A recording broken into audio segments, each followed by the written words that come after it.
بسم اللہ الرحمن الرحیم، صلاۃ والسلام علیک یا رسول اللہ۔ اعتکاف سنت مؤکدہ الکفایہ ہے۔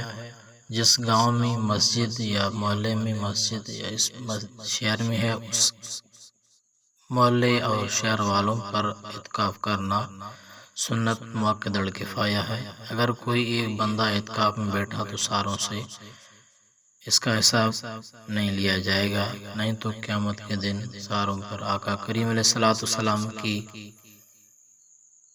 وعید ہوگی۔ اعتکاف کی بہت بڑی فضیلت ہے۔ آقا کریم علیہ السلام نے فرمایا کہ جو شخص رمضان شریف کے آخری 10 دن اعتکاف میں بیٹھے گا، اللہ رب العزت اس کو 2 حج اور 2 عمروں کا ثواب عطا فرمائے گا۔ بہت بڑی آفر، بہت بہترین پیکیج ہے۔ یہ اللہ رب العزت نے آقا کریم علیہ السلام کی امت کے لیے خاص فرمایا ہے۔ اور امام حسین علی مقام رضی اللہ تعالیٰ عنہ سے روایت ہے کہ میرے نانا جان صلی اللہ تعالیٰ علیہ وآلہ وسلم نے فرمایا، جو شخص ایک دن اعتکاف میں بیٹھے گا، اللہ رب العزت اس کو جہنم سے 3 خندق دور فرمائے گا۔ ایک خندق کا فاصلہ زمین سے لے کر آسمان تک ہے، یعنی جو شخص ایک دن اعتکاف میں بیٹھے گا وہ 3 خندق زمین سے لے کر آسمان تک، یعنی اتنا 3 درجہ دگنا دور ہوگا جہنم سے۔ یہ ہے عام دن کے اعتکاف کا ثواب۔ جو شخص رمضان شریف کے مہینے میں 10 دن اعتکاف میں بیٹھے گا، اس کو 30 خندق جہنم سے دور کیا جائے گا۔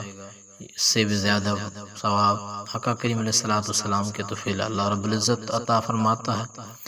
اس شخص اعتکاف میں بیٹھنے والے کو جو رمضان شریف کا آخری 10 دن اعتکاف میں بیٹھے گا، اس کے لیے شرائط ہیں کہ 20واں روزہ مسجد میں اعتکاف کی نیت سے اختیار کرے، یا مغرب نماز مسجد میں اعتکاف کی نیت سے داخل ہو جائے، پھر عید کا چاند دیکھنے تک وہ مسجد میں رہے گا۔ اس کو کسی بھی اور کام کے لیے مسجد سے نکلنا نہیں چاہیے، صرف قضا حاجت، پیشاب یا پائخانے کے لیے جا سکتا ہے، اور غسل احتلام کی حالت میں غسل خانے تک جا سکتا ہے۔ اس کے سوا اگر جس مسجد میں اعتکاف میں بیٹھا ہے اس مسجد میں نماز جمعہ نہیں ہوتی تو اس کے لیے یہ جائز ہے کہ وہ جائے اس جامع مسجد میں جمعہ پڑھ کے پھر واپس آئے، سنت واپس آ کے اسی مسجد میں ادا کرے۔ اس کے سوا اگر کوئی جنازہ بھی آ جائے تو اس کے لیے بھی باہر جانا جائز نہیں ہے، لیکن اللہ رب العزت اس کو جنازے کا ثواب عطا فرمائے گا اور باہر کے کاموں کا ثواب عطا فرمائے گا۔ اگر وہ اعتکاف میں نہیں ہوتا تو جنازے میں جاتا، اس کو بھی جنازے کا ثواب ملے گا۔ اگر وہ اعتکاف میں نہیں ہوتا تو عیادت کرنے جاتا تو مریض کی عیادت کا بھی ثواب اس کو ملے گا۔ اگر جو اعتکاف میں بیٹھا وہ اگر اعتکاف میں نہیں ہوتا تو کسی غریب کی مدد کے لیے جاتا تو وہ بھی ثواب اس کو اعتکاف میں بیٹھے ہوئے فری میں ملے گا۔ تو یہ بہت بڑی فضیلت ہے، برکت والی نعمت و اللہ رب العزت نصیب فرمائے۔ ایک حج کے 12 لاکھ خرچہ ہے، 2 حج کا 24 لاکھ خرچہ بنتا ہے، ایک عمرے کا تقریباً 3 لاکھ خرچہ ہوتا ہے، 2 عمروں کا 6 لاکھ خرچہ ہے، 2 حج 2 عمرے کا 30 لاکھ خرچہ ہوتا ہے۔ اور اس وقت کم سے کم عمرے کے لیے بھی 15 دن چاہیے اور حج کے لیے مہینہ چاہیے، تو 2 ماہ حج کی اور 1 مہینہ عمرے کے، یعنی 3 مہینے لگیں گے اور 30 لاکھ لگیں گے۔ وہ 3 مہینے اور 30 لاکھ کا فائدہ اس کو فری میں 10 دن میں ملے گا جو اعتکاف میں بیٹھے گا۔ اللہ رب العزت سے دعا کریں اللہ تعالی ہم سب مسلمانوں کو اعتکاف کی سعادت حاصل کرنے کی توفیق عطا فرمائے۔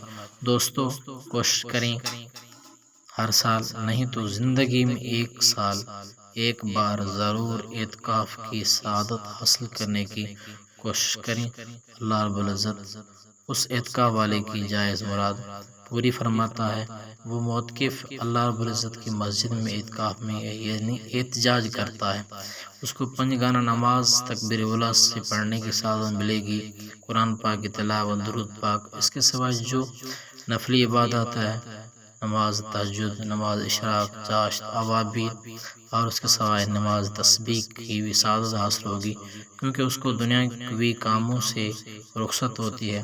وہ مسجد میں 10 دن بس اللہ سے ہی باتیں کرنے کے لیے بیٹھا ہوا ہے، اللہ کو راضی کرنے کے لیے بیٹھا ہوتا ہے، تو اس کو بڑے سے بڑی سعادت یہ 5 گانا نماز تکبیر اولیٰ کے ساتھ پڑھنے کی سعادت نصیب ہوگی، اور قرآن پاک کی تلاوت، درود پاک کی کثرت نصیب ہوگی۔ اور یہ اعتکاف والا احتجاج کرتا ہے، جو جس وزیر کے در پہ احتجاج کرتا ہے تو وہ اپنی بات منوا کے، اپنا مطالبہ منوا کے اٹھتا ہے، تو یہ اعتکاف والا بھی ایسا سمجھو احتجاج کرتا ہے، اللہ رب العزت کی بارگاہ میں جس مقصد اور نیک تمنا مراد لے کر بیٹھے گا، انشاءاللہ وہ اللہ تعالیٰ اس کی پوری کرے گا۔